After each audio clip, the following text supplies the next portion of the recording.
welcome back to the Mel K Show. One of my favorite people, because if you haven't read his book, Controligarchs, you have no idea what is going on planet Earth right now. And he is back to break down something we've been talking about for years. Welcome back, the great Seamus Bruner. Thank you for joining me, sir. Yeah, hey, Mel, good to see you. Well, it is great to see you because let me tell you something. I have been working on this for a very long time, and your book put it all out there for everyone to see that financially, the taxpayers of the United States of America have been funding the entire world through NGOs and this banking relationships and all of that. And you connected the dots in the book, which is amazing. But now we have to revisit the book again, as usual, because finally, with the new riots, the new round, the no kings, we see it. All people have to do is look. So let's talk a little bit about your digging into the no kings and how it relates to the bigger picture. Yeah, absolutely. So, we've been looking at Arabella for a while, the Arabella Advisors network. And for those who don't know what Arabella is, it is actually Arabella doesn't do any funding really itself, but it has these 7 funds, and it's the New Venture Fund, the 1630 Fund, the Hopewell Fund, the Windward Fund, and several others that do all kinds of political action work. So, in the climate change area, you'll have the Windward Fund putting money into all these left-wing groups that are mobilizing for climate change. And New Venture and Hopewell will do things like Get Out the Vote or pro-abortion groups. And so when I saw the No Kings pop up, and the Indivisible Project has been on our radar for a while. They organized the Tesla protest. They organized May Day protests on May 1st. They've had some involvement with things like the Women's March. And this is really a professional protest organization. That's all they do is they mobilize and get people out to, make their voices heard or whatever. These are not organic is the main point about the Indivisible Project. It's Soros funded. One of their executives said, absolutely, we would love Mr. Soros to give us a check. He delivered $8 million at least. Hans-Jörg Wyss, he's this Swiss billionaire into some really creepy stuff. He should not be participating in the American political process in any way. He's given Indivisible Project it's about $2.5 million. He's a big Arabella funder, by the way. It should go without saying that George Soros is a major financier behind the entire Arabella network. And so it really gave us this idea. So we're familiar with these players. These are Controligarchs. I mean, Mark Zuckerberg is a huge Arabella funder. Other people in the book are huge. Bill Gates, for example, gives a lot of money to the different Arabella funds to get left-wing, the left-wing agenda through. And so we're familiar with the names. We see this No Kings thing pop up, and it's obviously not organic. It's not grassroots. It's funded by billionaires. And so we just started going down the list on the No Kings website, on the official partners page. You've got a lot of, groups you've heard of that are maybe less controversial. I mean, they're controversial, of course, but they're not like Antifa and burning down city groups like ACLU, Sierra Club, Greenpeace. There are a lot of unions on there, American Federation of Teachers. I know people saw Randy Weingarten out there. And so, but then we calculate, so we decided to, and it took a lot of work. I mean, to go through 35 different IRS Form 990s, which is all of the Arabella funds for 5 years, 7 of the funds, 5 years each is 35 990s, and to go through hundreds and hundreds of pages to see all the groups they're funding. Now we use, some tools like, Excel basically. We put them into Excel, filter, sort, and eventually came up with $114.8 million that the Arabella Funding Network, which is George Soros, Mark Zuckerberg, and the rest of the names I mentioned, the Controligarchs, has given to the No Kings protest organizers. So that's a lot of money. Yeah, it's a lot of money, but here's the problem. Here's the biggest problem. Why? Because here's the real problem in America right now. We can see all the waste that has been exposed from USAID. It's been going on for decades. We can see that all these groups have been investigated since back at the Church Commission. They were asking about the Rockefeller NGOs and the Ford Foundation and the MacArthur Foundation. And of course, that was like, oh no, don't even look there. And that went away. Many times they've tried to investigate Brookings. They've tried to investigate Arabella, Tides, Open Society. Nobody seems to be allowed to look into these NGOs. And when you kind of look back, what I found recently when I was digging into the BIS, because I think that's a big question mark on the map of the global financial system, is it seems like around the time that Bretton Woods happened and America got totally screwed paying for the world through the IMF and the World Bank, that there was also something put in about international NGOs having immunity in 1945. And there was also a book written, I think, by the Rockefellers in the 30s about using NGOs basically to take over countries by civil society, as they call it, and funding these groups, public-private partnerships above nations, and then capturing their country. And when you look at Arabella and what they've done, at least since I've been looking at it since 2016, is that when we look at who are they, well, who's funding it? And most of that money connects at Arabella, and it's amazing that we have not seen an investigation into them.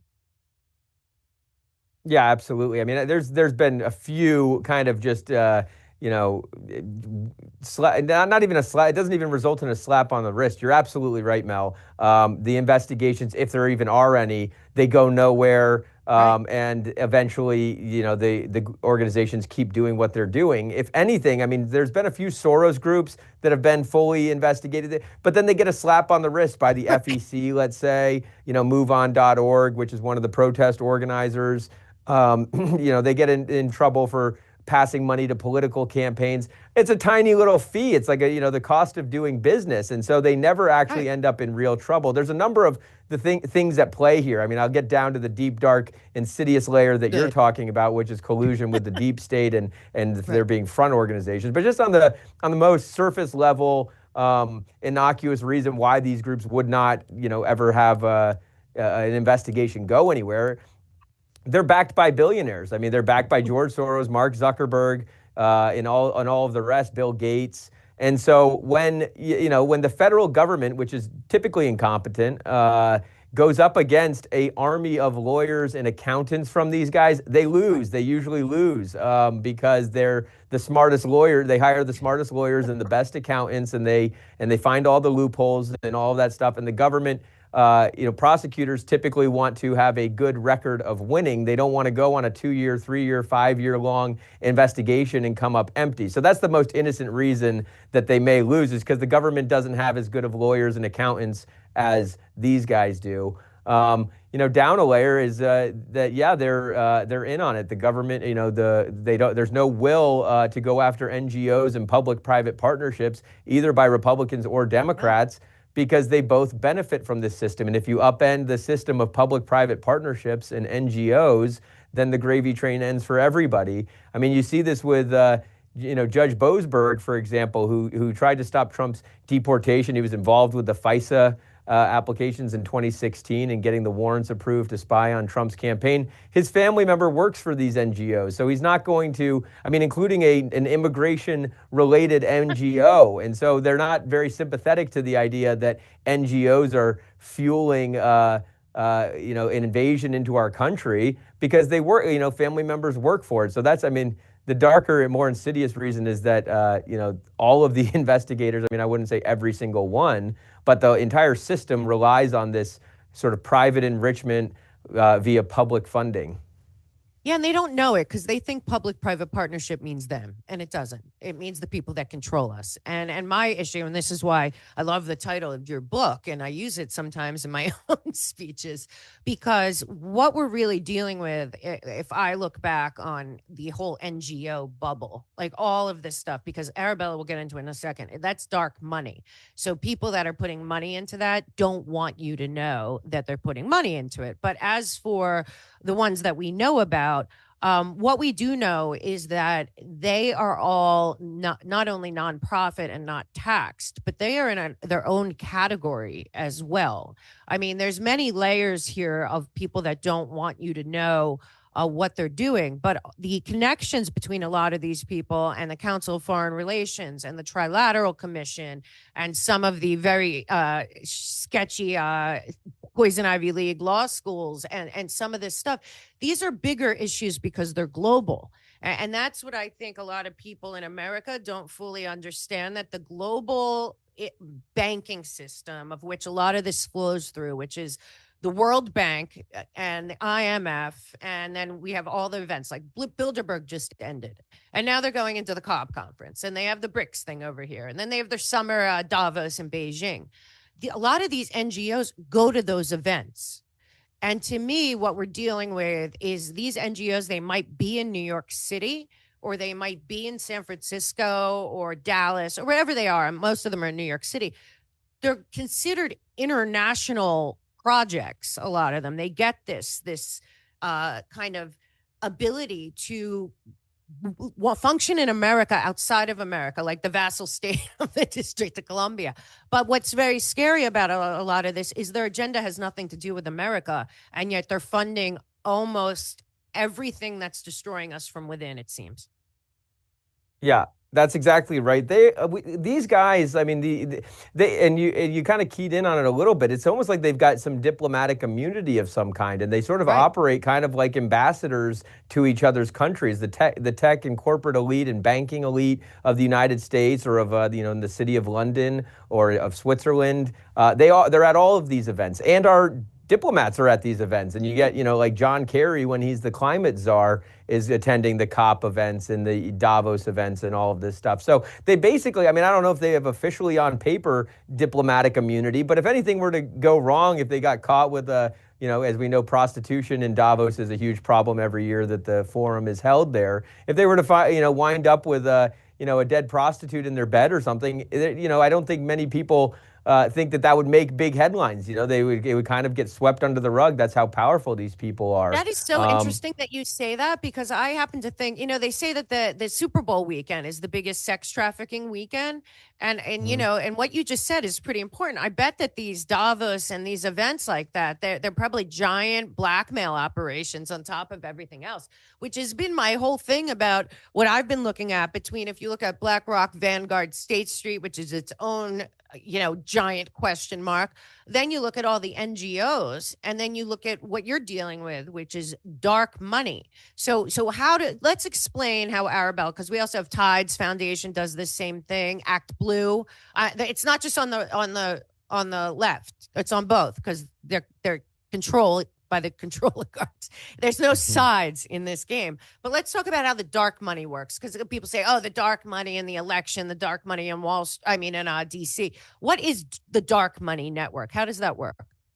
Yeah, so how it works is, so all of the billionaires, they get rich through a for-profit entity. I mean, whether it's Bill Gates with Microsoft, Mark Zuckerberg with Facebook and Meta, George Soros with all of his, his Soros Fund Management is the primary vehicle. Fund.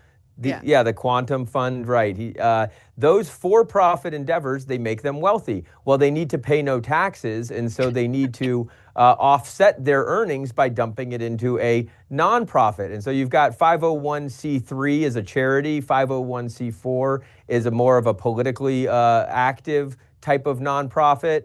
You don't get deductions, for example, to donate to a C4. You do get deductions to donate to a C3. And so when you donate a bunch of money, quote unquote, donate, when you dump a bunch of your profits into a foundation like the Bill and Melinda Gates Foundation, the Open Society Network, the Chan Zuckerberg Initiative, you get to offset your earnings and eventually make it so that if you dump enough in, that you made no money. You dumped it all into charity that year, your charity. And so then what you get to do with that money, that once it sits into your private foundation, is you can easily move it between 501c3 to 501c3 from charity to charity. To give grants. That's the whole by thing. giving grants. You can also hire your spouse, you can hire your children as contractors or as employees of your foundation, and turn that They back all into do. profit and enrichment. And so they often do that. And so you really have to go look at the contractors section and see, what is Acme Consultants or any of the other contractors where they're taking now tax deducted funds and putting it back into profitable pockets by just sticking with the dark money network. So you can easily move that money between charities, 501c3s and C4s are not charities. 501c4s are a little different. You're able to move the money to a C4, but they don't do the tax deduction. There's really no limits. This is what the Citizens United decision said, is that giving money is political speech. The left gets really upset about Citizens United. Nobody has mastered the art of dark money like the political left, though. George Soros is, primary example. So you move all this money around. It's kind of odd to see, George Soros will give to the Arabella Fund via Open Society, and then Arabella's Windward Fund will give back to the Open Society. I suspect, there's a number of reasons for that. Hosting events and galas and all this kind of stuff. They each pony up as sponsors to each other's events, but all that money just board eventually. If you ever get on the board, then watch out. Right. And so Arabella Advisors is the name of the management firm, which is, it's effectively, is no owner of a charity. Charities are not like a beneficially owned business, like where somebody profits from it. But you can see who controls it by, who's the manager of the funds, and that would be Arabella Advisors. They pay Arabella quite a bit of money to manage it. This is founded by a guy named Eric Kessler. He's a former Clinton Foundation official way back in the 90s. He worked at the League of Conservation Voters, which is a Rockefeller-founded entity. League of Conservation Voters, by the way, is a major sponsor of the No Kings protests. That was founded by one of the Rockefellers. Yes. It's all out in the open, honestly, at this point, and they don't even care. That's the weird part. And their kids that are our age don't even seem to get it, because the craziest part about this whole story is that Soros heavily funded this through different ways and different means, and Arabella and stuff. And I bet all the guys from Arabella were at the actual Controligarchs wedding while the No Kings went on. It's like the French Revolution. So the Clintons, who definitely took the model from the Rockefellers and the Clinton global initiative and the Clinton Foundation and all of that, they just had their wedding of their daughter, second daughter, Uma Abedin, of the Clinton Foundation, Clinton, and married George Soros's kid, who just took over. And the guest list looks like a who's who of people that invest to this group, while they're funding people to go in the streets, which looked a lot like 70 and 80-year-olds that still watch CNN, to the tune of $114 million. And half of them are going on tour with a Stop Oligarchs and No Kings. And these are actually people that, if they're not kings and oligarchs, they're the children of kings and oligarchs. It's stunning. Yeah, it's bitterly ironic that they're against billionaires, and the entire movement is funded by billionaires. And I think that's the really the big takeaway from this weekend. And I talk about it a lot in the book how after 2016, the Democrat Democratic Party progressivism is failing. It's like the climate change narrative is failing. Germany tried to go fully 100% green, realized it's not doable. You saw Spain and Portugal having rolling blackouts. California has rolling blackouts. You just simply can't have a wind and solar powered country, at least without taking a huge hit right now until I guess maybe the technology is better. So people have been waking up to the climate change narrative. They realize that humans exhale CO2 all the time, and if that's a greenhouse gas that they're trying to cut, maybe they might be against humans. That's true. We talk about depopulation there in the book. But so since 2016, really, there's been a just steady decline in enthusiasm for the political left. It took everything, a pandemic and mail-in ballots to drag Joe Biden over the finish line in 2020. And what did Joe Biden do the minute he got in? First of all, he undid all of Trump's immigration policies. Yep. And flung open the borders to import as many non-citizens as possible into the U.S., obviously to vote at some point. I mean, it only takes 5 years, very soon, the migrants who are coming in 2021 will be legally eligible to vote once they get their green card and eventual citizenship. So it doesn't take as long as people think for non-citizens to become legally eligible to vote in the United States. In a lot of places, they can vote just because they're very progressive sanctuary city type places. But then you have the apportionment issue where when California takes in millions and millions of non-citizens and they register on the census, they get a bunch of new House representatives, federal Congress members and judges, right? Yeah, exactly. So by just purely having the bodies here and having them in blue districts, that dramatically helps the left because they're failing, is why Joe Biden would do that. And then what is the next thing he does when he gets in? He passes these gigantic, really unfathomably huge spending bills. It was the American Rescue Plan. That was close to $2 trillion. Everybody got like a $700 check. That is not what the bulk of the American Rescue Plan comprised of. Then the next one was the Investing in Infrastructure and Jobs Act, IIJA. They insist, it was bipartisan. It was like Mitt Romney and Susan Collins were the only Republicans who voted on it, and they call it bipartisan. That was another $1.2 trillion. And then you get the hilariously named Inflation Reduction Act, which is another $1 trillion. And so we're only just now starting to see where that money went. And of course it goes into these NGOs. Of course it goes into these left-wing groups and that are going to fund protests and fund rallies. And so what the takeaway from this weekend is, because yes, taxpayer money made its way into these groups. We don't have the 990s yet, but just based on how much money these groups get from other groups that are taxpayer funded through the dark money network. Arabella, I'll give you one example. The EPA, if people have heard about this gold bars off the Titanic story where Lee Zeldin is trying to get the $20 billion back to the EPA, and the EPA under Biden tried to give $2 billion from the Inflation Reduction Act to a Stacey Abrams-linked entity. That is an Arabella entity. It was the Windward Fund was one of the core partners of Power Forward Communities. And so how the money works is taxpayers give $2 billion to Power Forward Communities. The Stacey Abrams-linked, Arabella-linked entity scrapes up to $200 million off the top of that. And then Windward, in turn, funds a bunch of No King partners. And so that is how your taxpayer dollars get sent into these groups. We put in the report another one, CHIRLA, the Coalition for Humane Immigrant Rights in LA. That was a primary organizer of the protest that turned into riots last week in Los Angeles. We calculated up to over $50 million in state and federal grants to CHIRLA, which is organizing these protests. CHIRLA also, of course, gets Arabella money. And so they don't even live in America, that billionaire, right? That runs that. He doesn't even live here, right?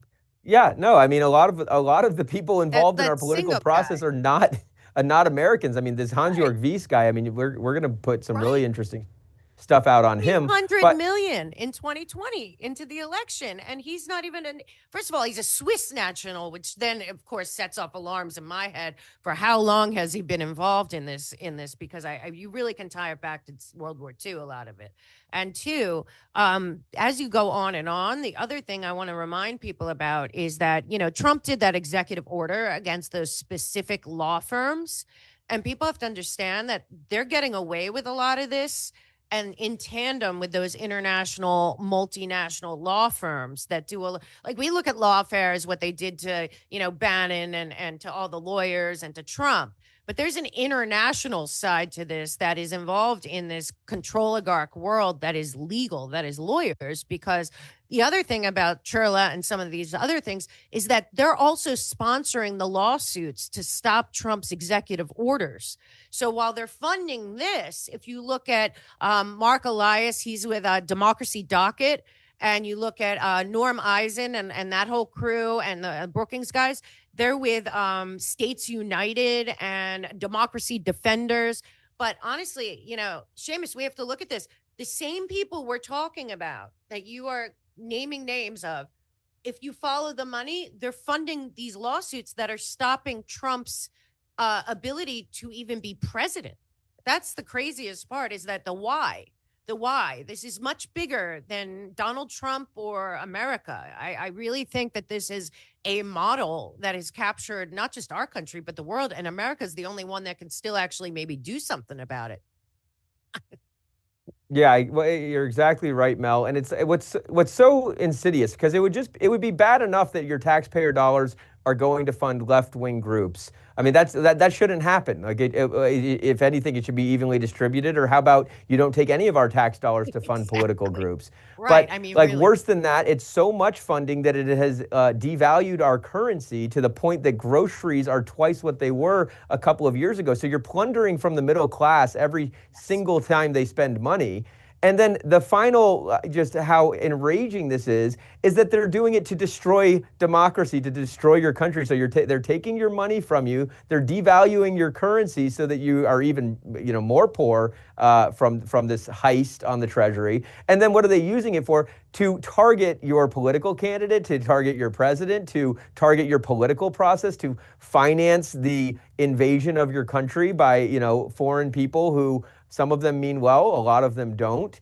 And it should be criminal, but you're right. These law firms, I mean, they are so like one step ahead, 10 steps ahead Right. They're from the involved in government. the creation. You know what's Yeah. crazy about what you're talking about too? And I want to remind people that we have groups in our country that consider themselves supranational, above our government, and they function. And some of them are, I believe, are also in this immune category where you can't touch them. That would be like Council of Foreign Relations, Trilateral Commission, of Rockefeller Institute.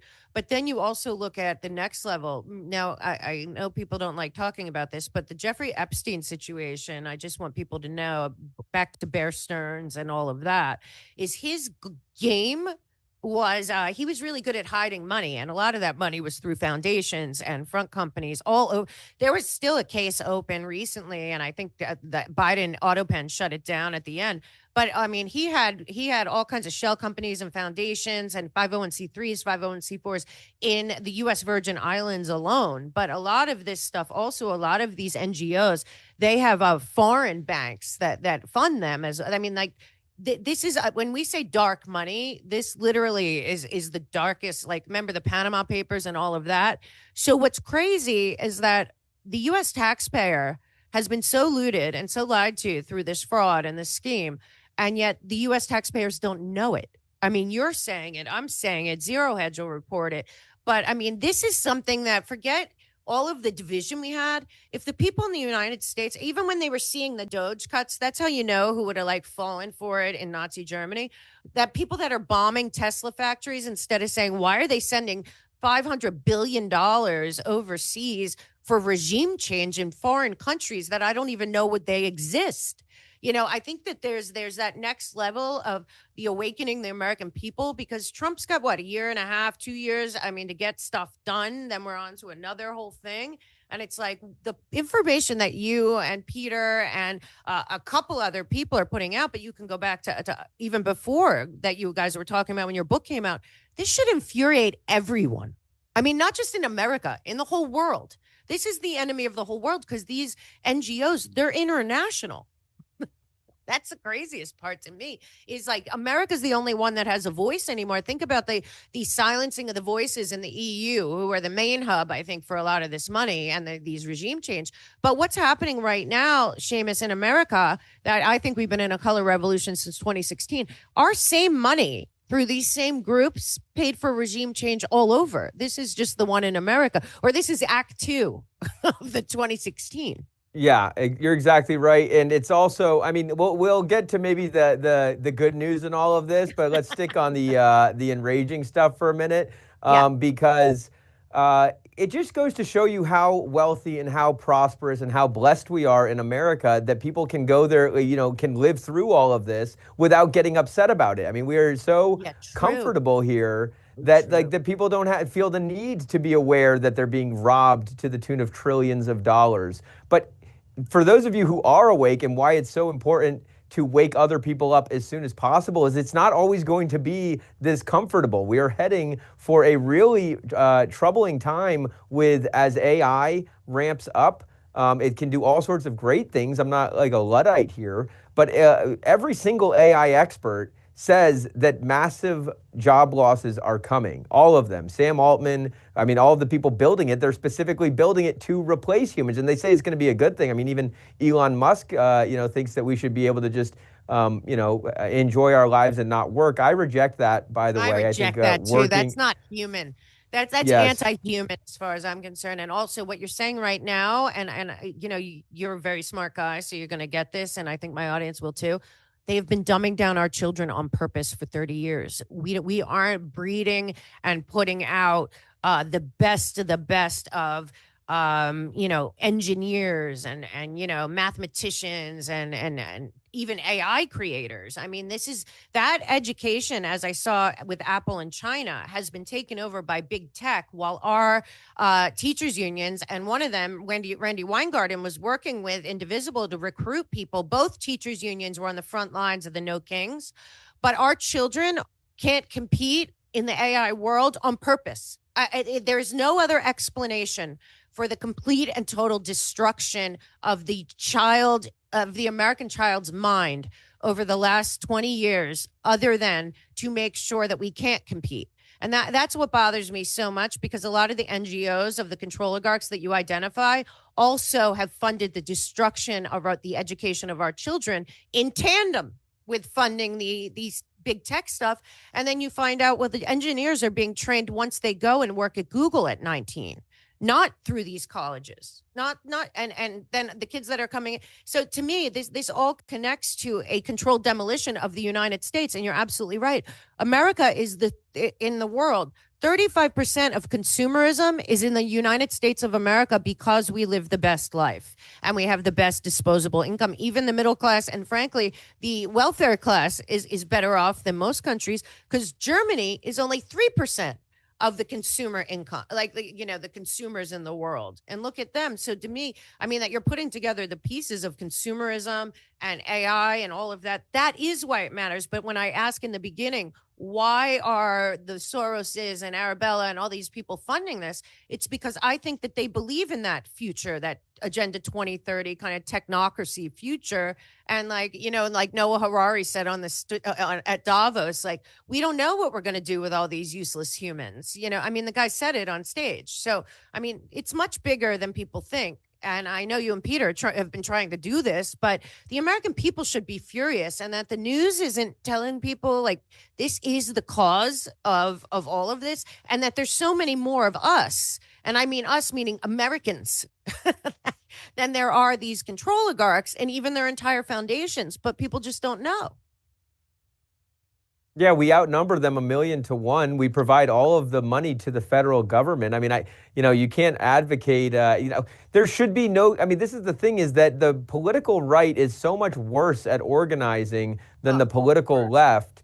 You could never imagine, the Tea Party is probably, Donald Trump's election, which didn't require a whole lot of organization. It was, he would hold rallies and just people would see him finally telling the truth. It was so refreshing to have a president telling the truth, and he took the message directly to the people, bypassing the media. But it wasn't like there were these mobilize.us protest or Indivisible Project or Arabella Network backing it. It was it truly was a grassroots and is a grassroots movement.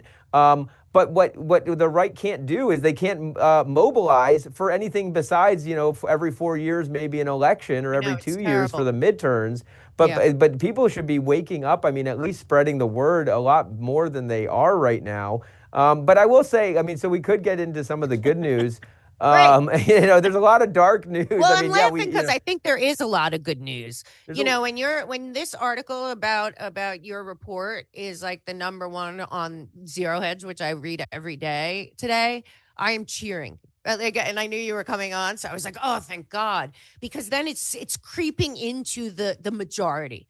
That's what they want. That's what the whole silencing EU crazy, Digital Services Act is about. They don't want people to see behind the curtain.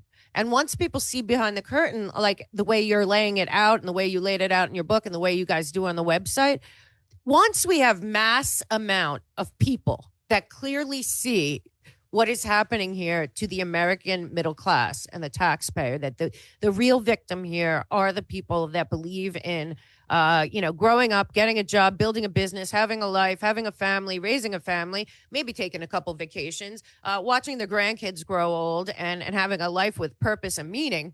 And they look at this and they say, God, we're being robbed of that because of these people that are billionaires that do not want America to survive or succeed. That's when it's like, hello, maybe it's not left and right, Republican, Democrat, Trump, or anyone else. Maybe it's you that matters. And that's what I hope for, is that people see your reports and then actually dig into it, because you guys put a lot on the website that I'll tell them at the end. But I got to say, to me, this is the most unifying thing we could possibly do, is get this information out there everywhere we can. Yeah, absolutely. That's why I wrote Controligarchs, is I have a lot of friends, on the political left and political right.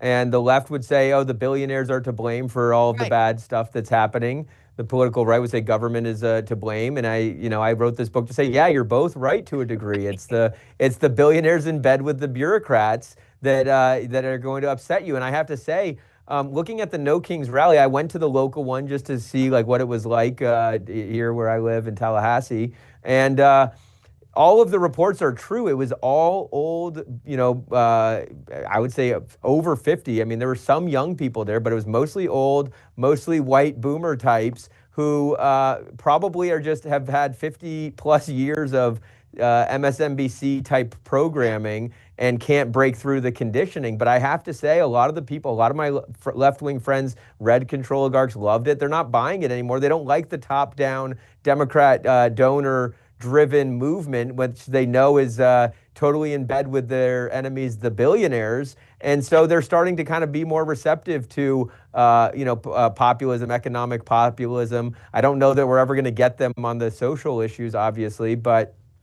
let's just get them on returning prosperity and opportunity.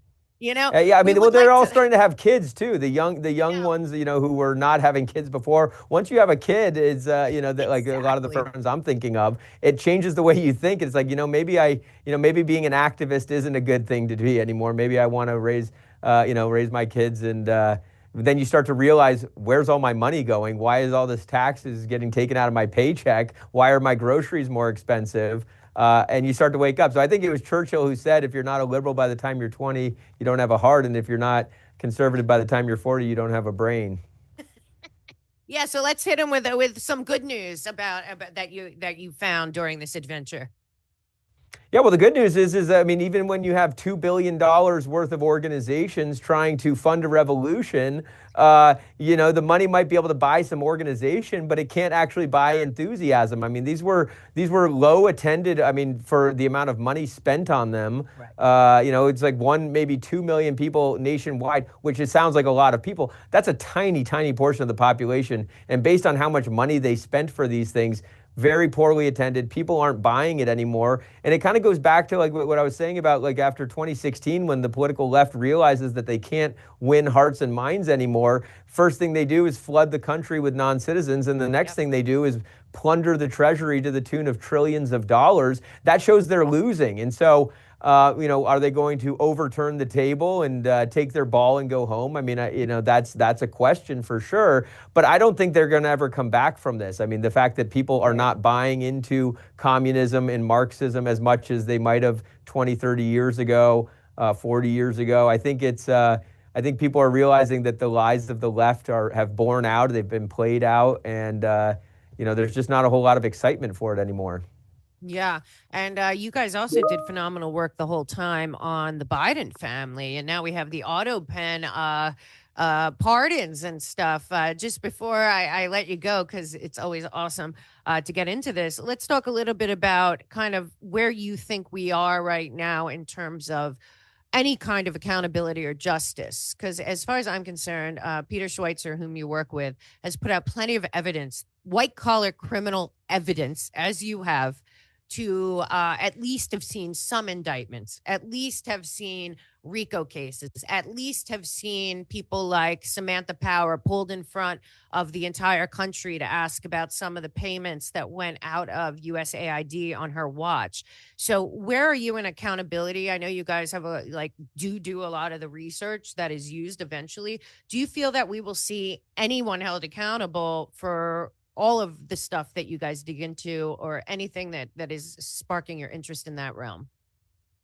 Yeah, well, we've said for years, I mean, when we first uncovered the Biden activities starting in 2018, we put out the first book, Peter Schweizer's Secret Empires. And since then, it's just been, we found all the Ukraine stuff, I mean, with help from a lot of people. But we've watched since 2018, or really 2017, all of this stuff unfold. It was pretty clear then, 2018, 2019, before Joe Biden was allowed to run. I mean, it was insane. So we knew that the whole Biden family belongs in jail. Hunter, Jim Biden, the brother, wife Sarah, she was getting credit cards from China.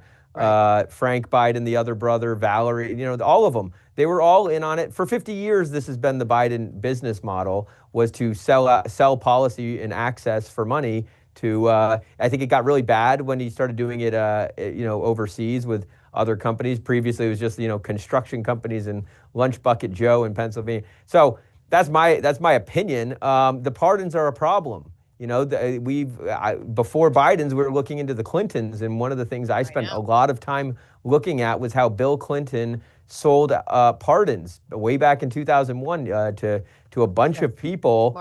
His brother and brother-in-law were brokering pardons for six-figure checks, getting six-figure checks. This is really how the Clinton Foundation was born. It was the Clinton Presidential Library before that, and anybody who made a big donation to the library, now foundation, got a pardon. So having looked into that, the precedent has been, and there was many investigations into Clinton, that pardons are absolute. The president's ability to pardon people is absolute.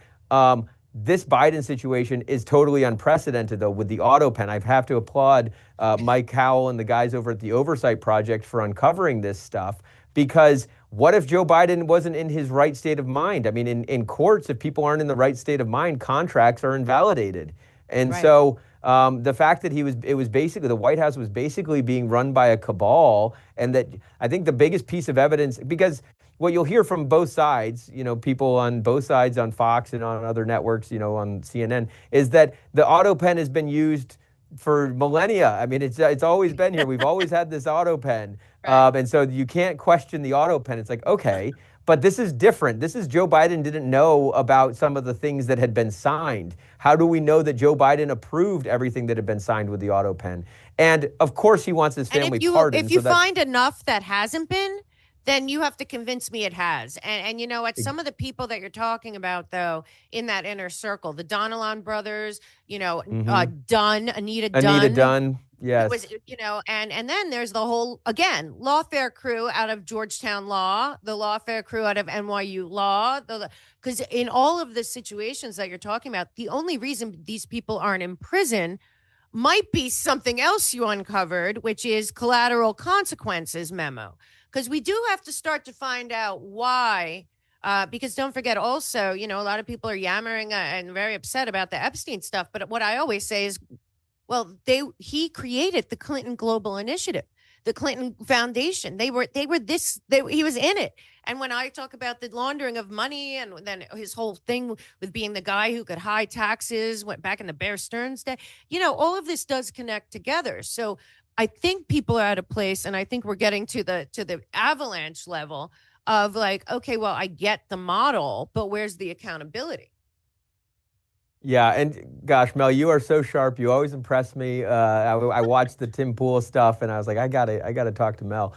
To bring up the collateral consequences memo, which most people don't know about unless they've heard you talk about it. That's so crucial. That's why we don't ever see the big fish fry, is because this Eric Holder memo they've now internalized, and it's part of the DOJ and FBI's DNA at this point, is that if the consequences of prosecuting somebody are too big, and I don't know exactly what they say is too big. I mean, not well defined. So then we better just sweep it all under the rug. That is what makes Washington go around. That's what both sides, I think both sides have ingrained that in their Tell DNA, the where it's like, story well, about how that came to being, because nobody's going to be surprised who wrote that. Okay, because yeah, people have to understand that happened in conjunction with banking crimes. exactly. Just So it tell was how it that was in for the people that don't 90s know. again. Everything. I mean, it sounds like I'm bringing up ancient history with the No, Clintons, and they pushed the boundaries on everything to levels never seen before. So with the pardons, selling pardons, that nobody's able to invalidate pardons, even though they got smoking gun evidence that Bill Clinton was pardoning people. And really, what the Clintons did first thing that when they took over the White House, when they come in January 1993, is they take over the Justice Department. They take over the FBI. There was Filegate and Travelgate and all these gates during the early years of the Clinton Clinton administration. And what they did very smartly was put all of like their most loyal henchmen into positions of power in the justice system. And so one of those people, Eric Holder, he's the Deputy Attorney General. It's a very powerful position. People who watch your show will know what that is. But James Comey has been the DAG. Robert Mueller has been the DAG. It's Lisa usually a Monaco. shoe-in Was for. that who it was just now? Monaco? What's that? Was it Lisa Monaco during the Autopen presidency? It may have been. I'm not. So Lisa Monaco would definitely be a prime DAG type person. That's the person who gets everything done in the Justice Department. Right. Eric Holder, and usually they go on to be either the Attorney General or the FBI Director. In the case of Comey and Mueller. But that position creates the policy and does all the legwork, and it's not a very glamorous position, but it's a very powerful position. Eric Holder, who became Obama's, as everybody knows who Eric Holder is, he has this memo that became policy, which was it's known as the Collateral Consequences Memo. There's a more official name. It's in my book, Compromised, all about the FBI corruption. But basically the gist of the memo is like you have to weigh, like instead, like put justice, doing the right thing to the side for a second, and weigh if there are any collateral consequences towards prosecuting or even investigating this situation. And when it really came to light, I believe it was Matt Taibbi who exposed, back when he was at Rolling Stone, I think, who exposed this memo was used to let all of the bankers off the hook. Where it's like all of these Wall Street bankers who have created these mortgage-backed securities and totally new, innovative debt products that they call assets that collapse the entire financial system, led to waves and waves of foreclosures across the U.S. and basically ruined a lot of lives.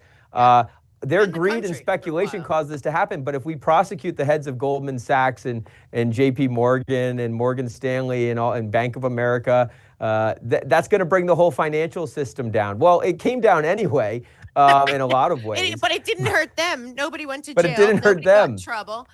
But the collateral consequences memo is so key because I can think of no other. I think James Comey used that to let Hillary Clinton off the hook because that was espionage for sure. And Epstein surely is that's a consideration with Epstein. It's like, oh man, how many we have, that's a whole nother investigation itself, but how many? And here's where the important thing you were saying before about the lawyers is the collateral consequences memo. If you read it, was clearly written by like a Norm Eisen type lawfare lawyer or a Mark. Yeah, I don't think they're the brilliant ones. I think the people above them are. But I have to tell you, somebody at Brookings or something had to have crafted that because, and I think Holder came from Columbia Law, which is another one of those places. But because it is so vague that they can justify using it as a weapon or as a shield to protect their criminality behind the scenes, right? It's vague.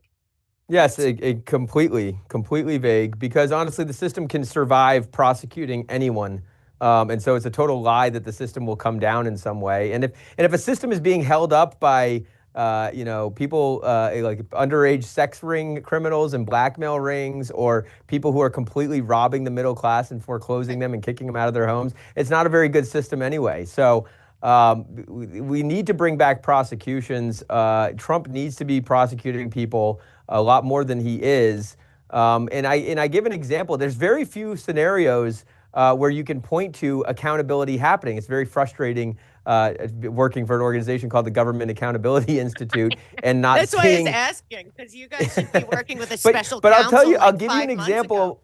I'll give you an example of when accountability actually was done. Well, and it's actually an ironic example because Paul Manafort wasn't doing anything that the Podesta Group and 100 other left-leaning people were doing. But when they prosecuted and threw into Rikers Paul Manafort for FARA violations, every person in Washington is committing FARA violations at all times. The filings were at record lows. When they prosecuted Paul Manafort, everyone started filing under FARA again. Everyone started following the rules. So, like, there's no way to fix the system other than holding the guilty people accountable.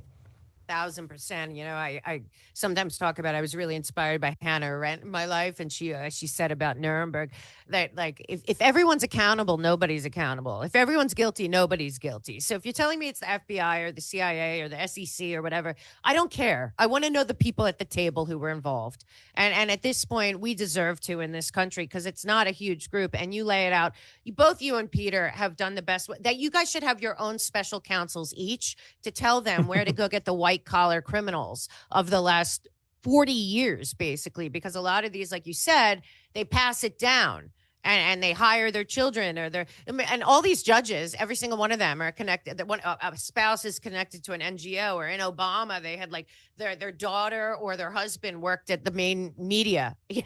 It's like the people of this country need to hear what you're saying and need to really understand that you guys come with receipts. There are no conspiracy theories going on at the government accountability situation. Completely. Can you tell them where you are, how to find you? I hope you and Peter get out there a lot more. I cannot. I mean, it's so frustrating to me, but to people like you, and you have tons of receipts even on your website, for God's sakes. It's like, just, you know, people have to understand. So please tell people how to find you, how to follow you, how to get your books, and how to support your work. Yeah, thanks, Mel. I'm at Seamus Bruner. It's SeamusBruner. I'm sure you'll see it somewhere on the screen. And that's on all platforms. I'm mostly on Twitter. And let's see, website, samename.com. You can get the Controligarchs book. Like, if you want to avoid Amazon, it's on Amazon. But if you want to avoid Amazon, I've got links to independent booksellers at Controligarchsbook.com. I'll probably have to refresh that post. It's been buried by a few. I put a bunch of Epstein documents and things there. And then I have the Riot Incorporated exposed. But I'll refresh that page with the indie links. You can find it a couple pages down. Right. And then Peter Schweizer is at Peter Schweizer on Twitter. He tweets, and he is peterschweizer.com. He's got a podcast. I appear on there occasionally, and that's at thedrilldown.com. The podcast is titled The Drilldown with Peter Schweizer on all podcast platforms. So that's all our links. Well, I will tell you, you guys are absolute heroes. And if we are going to get accountability, it's got to be soon. And you guys need to certainly be sitting in the room going through the white collar evidence, which is the worst of the worst, because they don't get their hands dirty. But you guys caught them all, as far as I'm concerned. Starting with Clinton Cash, my mind was changed, and it just gets worse from there. So thank you so much, Seamus. Incredible work, as always. All his links are below. I'm going to put the link also to this morning's article. And thank you so much, sir. Keep up the great work. And as soon as some of your cases start to come to the forefront, I will be sure to remind everyone the work that you do is incredible. I will see you next time. Thank you, Mel. You are incredible. You're doing great work, so I appreciate you. Thank you, sir. Come back anytime. I hope we see some motion in some different spaces, and I think we will, thanks to you. We'll see you soon. All right, take care.